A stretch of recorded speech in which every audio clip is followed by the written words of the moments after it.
Dr. Scott Powers. I want to thank you for taking the time to meet with me while we're here at the 2012 Midwest Regional Conference on Pediatric Psychology in Milwaukee, Wisconsin.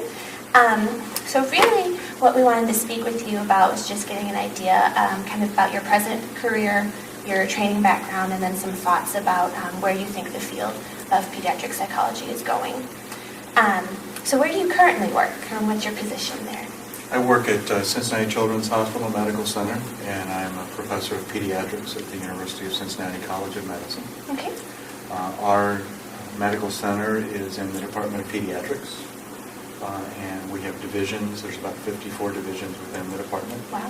Behavioral medicine and clinical psychology is an independent division within the institution. So that's where my primary appointment is and where I work from that division. I also I'm the director of clinical and translational research for our research foundation. Cincinnati Children's Research Foundation has about $160 million in research funding each year. And my position is to direct an office for clinical and translational research for the entire academic health center. So I have my divisional responsibilities and my academic appointment, and then I also work in that role for the Research Foundation. Within the division, I have a couple of roles within the institution. I direct the Center for Child Behavior and Nutrition Research and Training, which has a T32 postdoctoral fellowship grant funded by the NIH, and involves collaborations across several divisions involved in research and training related to child behavior and nutrition. I co-direct the Headache Center, which is a collaboration with the Division of Neurology, and I also co-direct the Behavioral Core, which is a research infrastructure within our CTSA grant from the NIH that provides behavioral science services as well as neuropsychology assessment services for investigators across the institution. So it sounds like you have work and responsibility in several areas. How do you typically identify yourself, whether that be as a researcher, academician, kind of some sort of joint combination thereof? Right. As my career has evolved, I see myself primarily as a clinical and translational researcher, but I also spend a great deal of time in mentorship roles. So I see those as my two primary foci in my career. But as things have evolved, especially over the last decade, I'm doing more and more administrative tasks as well. What I've tried to do is have those administrative tasks directed towards those goals of clinical and translational research. So the vast majority of the work that I do is directed towards leveraging and promoting the science within our children's hospital center. Now, if there is such a thing, what does a typical day look like for your professional career? Typical day for me always has some involvement in the research programs that I'm helping direct, either involved in current active studies and or working on interpreting results of prior studies.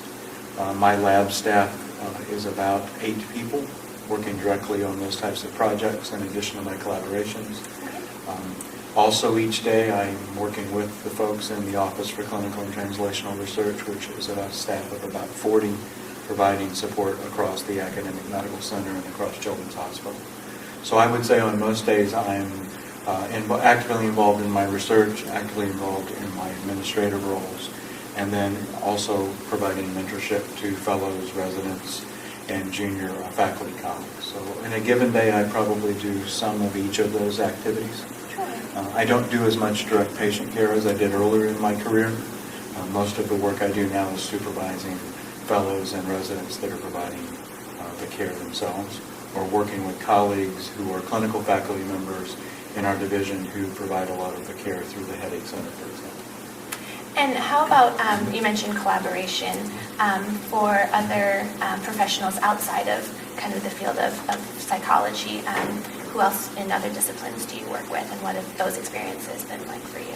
Right, in my direct research activities, I have very close collaborations with Andrew Hershey, who's a neurologist, MD, PhD trained, so he has a background in clinical neurology as well as in molecular genetics. So he and I, as the directors of the Headache Center, collaborate very actively in a full spectrum of research, all the way from basic science to dissemination and health services research. Through the Center for Child Behavior and Nutrition research, I work quite closely with pulmonary medicine physicians because we do a great deal of work in cystic fibrosis. I work with endocrinologists with some of the work we do in type 1 and type 2 diabetes, as well as general pediatricians, cardiologists, and surgeons in the areas of obesity work that we do.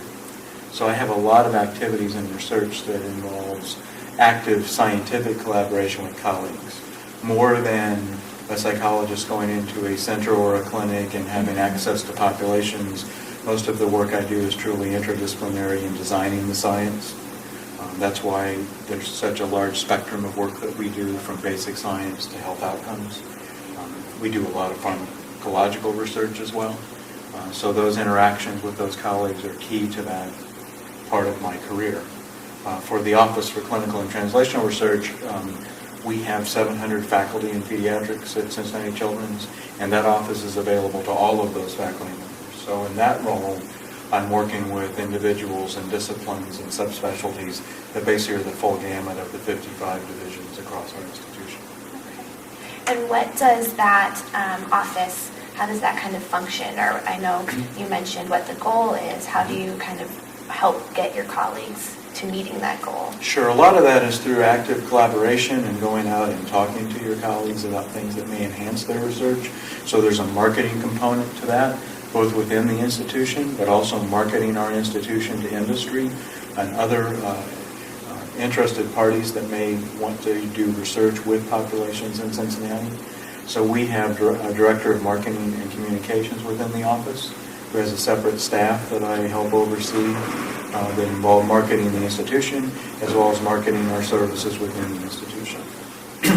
A prime example of that is recruitment and retention plans for clinical research projects. We will help facilitate that for faculty members so that they have well-developed plans that have the backing of experts to unfold as their trial or their longitudinal study takes shape. We also have a business director in the office and 3 people that are experts in budgeting and contracting. So we do a lot of work to help investigators develop their budgets and fit that budget with the actual plan of execution for their trial before a grant proposal goes in, for example, or before we agree to a contract with an industry sponsor to ensure that the resources are going to be there to successfully conduct the research. So there's a business component to our office. There's a marketing component to our office. There's also a planning and development of research project component to our office. So there are folks that have come from industry backgrounds that have expertise with the Food and Drug Administration or with, for example, the aspects of the government that involve gene transfer research that have expertise in regulatory conduct as well as protocol development. So we'll join with faculty members at the very early stages of their ideas and help shepherd their protocol development and the regulatory development as part of our services. Once a project is funded or supported, then our group also has research coordinators and nurses that are available to help conduct the research with faculty members or can collaborate with research staff members that they have in their division, so we might do that in a partnership. We also have staff that can monitor, particularly pharmacological studies, but any study may need monitoring for regulatory purposes. So we have staff that are experts in that can work for individuals in the academic health center. So it sounds like truly, as you mentioned, interdisciplinary and a lot of collaboration within medical field, psychology, and then business marketing, and then even outside of Cincinnati Children's to other agencies as well. That's right. In some ways you can think of us as an academic clinical research organization focused very much on child health and pediatrics. We also do adult studies that might involve vaccine development or other types of adult studies as well. So we can support the full developmental spectrum of patients with the infrastructure that we have. But our mission is primarily to improve child health and provide that infrastructure role that will be necessary to conduct the most high-impact science that would be in the clinical translational arena. Are there any particular things that you've had to overcome in that work or any kind of other work within your career? One of the things in this new role that I've had for the last 5 years now with directing this office has been really trying to build the appropriate team of people with the appropriate skills. So as a PhD in clinical psychology with specializing in pediatric psychology, it's not necessarily that I'm going to know the medical aspects of everything that we're dealing with. So developing a team of a medical director who is part of the office with me and cultivating those type of relationships has been one of the opportunities that I've had. Certainly barriers when you think about trying to provide such complex and comprehensive services to a large faculty. It's trying to make sure that you're scaling your office appropriately so that you can meet those service needs of your colleagues to help them realize their goals in their research. So one of the real opportunities for me has been to work with so many different specialists from different backgrounds, not just medical specialists, but business, marketing, regulatory experts. So it's been a really enriching experience to learn so much from my colleagues to do that. And to be in that role as a non-medical provider has been very exciting and a wonderful opportunity. But it's also been something you have to think every day about what strengths do you bring to a position that's trying to foster research, and then what areas do you need to know that you're not the expert in so that you can bring along those team members to really have a fully functioning office. So that's both been an opportunity, but there certainly have been days of self-reflection to ensure that we were building the right team to serve our mission.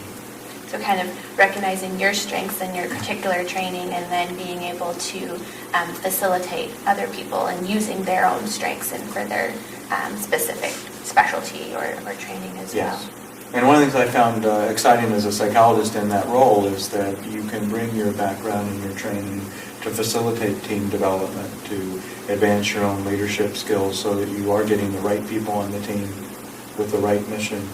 And really learning through your mentorship experiences of ways to be able to step aside, delegate, and allow professionals to succeed has been a really wonderful opportunity at that point in my career. That seems like a good time to kind of transition to what is your training background? I did an undergraduate degree at a small college in Indiana called Wabash College. I was a biology and a psychology major in an institution with a true liberal arts type of a background. At that time, I was very interested in the potential of having a career in medicine, but psychology was such an interest of mine that developed as an undergraduate that I was trying to think of how can I combine these interests. So I chose to do a master's degree. I went to Idaho State University, primarily to get more scientific training as a basis to either have a career in psychology as a doctoral level psychologist or medicine. Did work in preschool behavior and behavioral treatments, and those were in the mid-'80s. 1985 to 87 is when I did my master's degree. And at that time, the field of pediatric psychology was really growing, and more faculty members at doctoral programs in the country were available to train folks, not just in child clinical psychology, but pediatrics. So I chose to go to the University of Alabama and chose to do a doctorate in psychology and clinical psychology. When I was there, I was fortunate enough that Michael Roberts was there and Ron Blunt were both members of the faculty, a growing emphasis on pediatric psychology. And my interest in young children was continuing to develop. Ron at the time was doing work on invasive medical procedures with children with cancer. And I focused on preschoolers and injections and lumbar punctures and bone marrow aspirations, and really started to utilize behavioral methodology of single subject research. So my dissertation was actually a multiple baseline study and an intervention project. Early on in my career, I really wanted to do interventional type of research. So that allowed me, I think I was the first person in Alabama's history to do a single subject design as a dissertation. So we thought that was a recognition of the importance of developing treatments, testing them in a rigorous way so that you prepare your work for large randomized clinical trials. So I was fortunate to work with folks during my training that were very scientifically oriented and very active in designing studies. Ron had a first award from the NIH at that time, so I was exposed to funding from the National Institutes of Health as a graduate student. And really continued to have my interest be in the area of young children and the interface of medicine and psychology. From there, I was very lucky to be chosen as an intern at the Brown University Training Consortium at a time when fellowship training was just starting to be a little bit more of a typical experience for folks in our field. So I worked with Lori Stark and Tony Spirito there. But I also did a rotation in adult behavioral medicine, and many of the adult behavioral medicine people at Brown at that time were funded by the NIH and the NIMH. So I was around folks doing funded research that were either high-impact studies or a lot of smoking cessation work was being done then in factory settings and community settings that was funded by the NIH. So I had the exposure to the full spectrum of behavioral medicine, not just pediatrics. As an intern, I did stay and do a one-year fellowship with Lori, working on cystic fibrosis and nutrition adherence. And I was able to take my experience and work with young children and start to build a database from that with young children. So those were sort of my training experiences and the people that I interacted with. At the time when I took out of that sort of an interest in pediatric pain and an interest in nutrition adherence and chronic illness, and was able to obtain a position at Cincinnati Children's Hospital in 1992. When I came to Cincinnati Children's, there were 5 psychologists in our program, and our program was within child psychiatry within pediatrics. And over the years now, in 2012, there are over 70 psychologists in the Division of Behavioral Medicine and Clinical Psychology. I was there 6 years from 1992 to 1998, and in 1998, we were fortunate enough to have Lori come to Cincinnati from Brown and become the division director. So it's just been a wonderful experience there, and I've had the opportunities to continue work in the area of pediatric pain, as well as in the area of nutrition adherence and chronic illness, and had a career that has allowed me to do both of those types of lines of research. So for you, the interest in pediatric psychology really seemed to start kind of in your undergrad of doing the dual major and thinking that this was a setting that you were interested in, but just kind of honing what that role would look like for you. And it was really an exciting time. There, like I said, there were more and more psychologists identifying themselves as pediatric psychologists, playing major roles in training programs across the country. So I was fortunate that my interest dovetailed at a time of growth in the field where you could go to a PhD doctoral program and not just focus on children and families, but be at a place where the pediatric medicine component was part of what the faculty were doing. And having the opportunity to work with Mark Roberts, who I did with my master's degree, trained at Georgia with Rex Forehand and really understood behavioral therapy and parent training in young children, that was probably the turning point in my career where I said, I'm not going to go into medicine, I'm going to go into psychology. Okay. And I'm going to focus on young children and treatments. But I want to do that at the interface of medicine and psychology. So the opportunity to go to Alabama and hone those skills by doing active research with Ron and Michael in that area was very informative to me. And then when I went to Brown, the exciting thing there was you were actually in an academic medical center.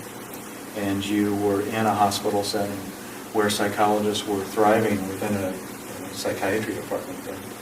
So those role models and those opportunities really sort of forged that mindset that this was really a career that had lots of potential and wasn't just an abstract way of trying to blend together interests in biology and psychology that I had. You mentioned a number of different mentors. How has that experience informed how you approach training in your own mentorship kind of experiences? You know, I've been so fortunate in my career to have the people that I work with, and they continue to. It's emotional to talk about. And what I learned from them as a collective group was that you allow your students to actively participate in the work. A few examples: when I was finishing my master's degree, and that summer I needed to get done in 2 years, I was going to move on. Mark would say, you drop it off in my mailbox when you finish writing that night, and it'll be back there the next day when you want to pick it up. He said he learned that from Rex, and Rex did that for him. So those were very important things in your career. Ron and Michael were very much the same way when I did my doctoral training. And when Lori and I were doing fellowship together, we actually did a small single subject study at Boston Children's and at Boston City Hospital. So every Tuesday we'd get in the car, drive up there together, see these families, talk about research on the way up, talk about research on the way back, and just live that experience together. When I think about my own mentorship and you're at different points in your career, I talk to the fellows and the residents about opportunities. And are you working with a junior faculty member or a more senior faculty member? I was fortunate that Mark was at a very middle career part of his life when I worked with him, and it was very hands-on training. When I was at Brown, Lori and Tony were more in the early to early mid-career phases. Ron had his first award from NIH. So that ability to really be hands-on and work with folks was a big opportunity for me. And I sort of try and take that into the way that I think about my mentorship today. It's creating opportunities for people, giving them lots of license to go out and practice, and learn, and then creating situations for people that you're lucky enough to work with, where they have the opportunity to take that on and develop their own ideas and their own lines of research. So I think the other thing I learned was you need to create opportunities for people and then get out of the way. Okay. And let them flourish and move forward. And as my career has gotten to the point now that I've been at Cincinnati Children's for 20 years, I get more pride out of letting the circumstances you can help create as a leader and have people thrive with those circumstances is really the reinforcement as your career continues to go forward. So sort of setting up that environment that fosters that early research clinical excitement that you kind of mentioned for yourself. Any advice that you would kind of want to tell new psychology students or early career psychologists? I think one of the things that we're constantly dealing with in our careers is that this is a competitive world. Science is competitive. How to have the skills that allow you to compete successfully, be it for grant resources or positions or leadership positions in medical settings, is a very key part, I think, of what young psychologists need to be thinking about. What are those skills you know you need to have, and how can I obtain those skills? But to do that with grace and with a collaborative spirit. You can be competitive and successful without having to act like a competitive person. Sure. But you still have to know that it's a competition. And I think the biggest advice I would give is that when you think about your career, think about it as a business. Think about it as an entrepreneurial approach to the way you're going to do things. And think about doing that in a collaborative way so you can succeed. But you need to be level-headed and looking straight ahead about those opportunities and those challenges in our careers. And I think that's probably the biggest piece of advice I would give today. You have to really be out there looking for opportunities and create situations that you can succeed and follow your passions in. So maybe a healthy level of competition, or really striking that balance between being very driven and then also maybe helping others around you so that you can all succeed together. Is that? Yeah, and sort of create those teams. Team science is going to be the future of successful high-impact work. And psychologists, I think, are very uniquely trained to have the skill sets needed to create teams and lead teams. And I think that's going to be an avenue for success when it comes to competing for those resources we're going to need to advance our field. So know what you know what you don't know, and find team members to fill those gaps so that you have a common vision as a group to go forward. And then you compete as a group. You move forward as a group. Because I think for the types of impact we want to have on children and their health and their families, that type of science that's going to be a very high impact is going to take teams of people collaborating together. But have the spirit of putting the best ideas forward and perseverance with those ideas to be able to bring them to bear and actually change the health outcomes for children. Because that's, as we talk about in our lab all the time, as we're doing the research that we do, there's a common reason to do it, and that is to improve treatments so that children get better. And so it seems like you touched on maybe the future of the field of psychology, or pediatric psychology. Is there anything else that you're kind of thinking or want to mention there for the field? I think that spirit of collaboration and doing studies across sites in pediatrics as a broader field and specifically what psychologists bring to pediatrics is really going to be the wave of the future. We've seen some of that foreshadowed by all the work over the years of the way the National Cancer Institute and pediatric psychologists and oncology work together for multi-center studies. I'm seeing that now happen across almost every subspecialty we work with in Cincinnati, that the faculty and the clinician faculty in areas, for example, inflammatory bowel disease, headache and neurology, epilepsy. You could pretty much go through the pediatric textbook and pick any area of illness that's a chronic illness. And you're going to see more and more folks saying we can't do the important studies if we don't collaborate together. Psychologists have a tremendous opportunity to be leaders in those areas with partnerships with their medical colleagues. There may be a subspecialist in every pediatric department. There may not be a pediatric psychologist. But when these institutions start collaborating together and can bring the psychologists that are interested in those fields to the leadership position to develop those scientific discoveries, as well as the translation of those discoveries into practice, I think that's really going to be one of the main areas for our field moving forward.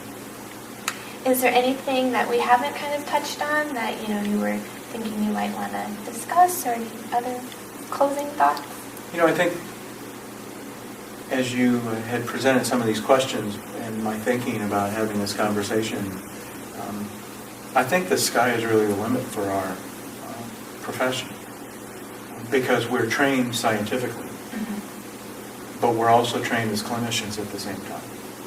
And when I look to my medical colleagues and what they are needing in terms of their teams that they want to be a part of, many times through medical training, they tend to get a master's degree after the medical degree to get some of the foundations in science that they do, be it clinical and translational science, public health, or even for the basic science, folks will get MD, PhDs while they're going through medical school. So we have that opportunity through our training to bring that skill set into the medical setting at our terminal degree point when we're doing our fellowships and moving forward.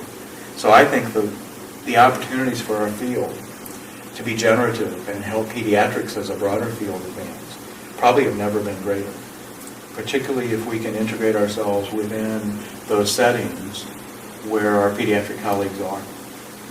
So I think that can take many different models. There are going to be and continue to be these major academic medical centers where pediatrics is a very academically focused area. Children's in Cincinnati is an example of that. Boston Children's of Philadelphia, and others are sort of in those major, very large academic medical centers. But there's probably more pediatrics done in this country in the mid-sized programs. And in those mid-sized programs, it may be that they can have psychologists involved. It may not be a division of 70, it may be a division of 3, like Cincinnati was when I came there in '92. But if the psychologists are there in pediatrics, small or large, there's that opportunity for our field. There's also the opportunity if you're a medium-sized pediatric department or even a small pediatric department. There may not be the luxury of a psychologist in pediatrics, but there may be a graduate program and faculty members at a university that's close by or affiliated. So I think when you think about the spectrum of how we can have influence in the field of pediatrics, the thoughts I have are that can take all of those forms and shapes. We can be involved in the small programs, the middle-sized programs, the large programs. And if the context of multi-center studies and multi-center collaborations is the future that I think it's going to be, we're going to need every level of those programs. And I think that'll be a way that our field will have even greater interactions and have reasons to be involved in high-impact science. Because in many of the studies I do now, we're starting a 40-site headache study where Cincinnati is the lead coordinating center and Iowa is the data coordinating center. We're involving all different shapes and sizes of practices. Some academic, some private practices, some neurologists by themselves, some programs that have neurologists and psychologists involved. So I really think the future and the thoughts that I have about our field are that the sky is really the limit. The opportunities are there. Our training is unique to seize the competition that's there, to garner resources to support the science that we do. And I think it will be done within the context of multi-center studies in collaboration with our medical colleagues in a team science or interdisciplinary approach. I think what that means for our trainees, we have to be more interdisciplinary early. We have to have our students interacting with multiple disciplines. It can't be just within ourselves. And if we can capitalize on those opportunities, maybe try new things, don't stay in the same rut of training, I think that that will be the future training that will be needed to succeed in those areas. Thank you so much. Well, thank you for having me. Appreciate your time. Appreciate it.